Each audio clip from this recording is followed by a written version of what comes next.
আসসালামু আলাইকুম রহমতুল্লাহ। গোবিন্দল জামাত ইসলামীর উদ্যোগে পদ্মা অভিমুখে নৌকা ভ্রমণের আয়োজন করা হয়েছে আজকে। সেই উপলক্ষে ডেলিগেটদের জন্য খাবারের ব্যবস্থা করা হচ্ছে। প্রায় প্রায় 70 জন ডেলিগেট রয়েছেন। আমাদের এখানে হবে 12 কেজি চাউল আর 12 কেজি গোস্ত দিয়ে আমরা বিরিয়ানি করছি।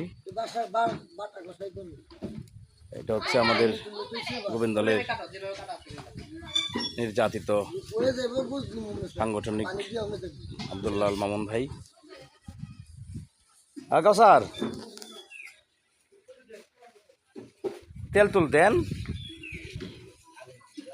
তেল তুল না দিলে কেমন? এই কাউসার, এই যে কাউসার গোবিন্দলের কৃতি সন্তান। তুমি কিছু বলো এই ট্যুর সম্পর্কে।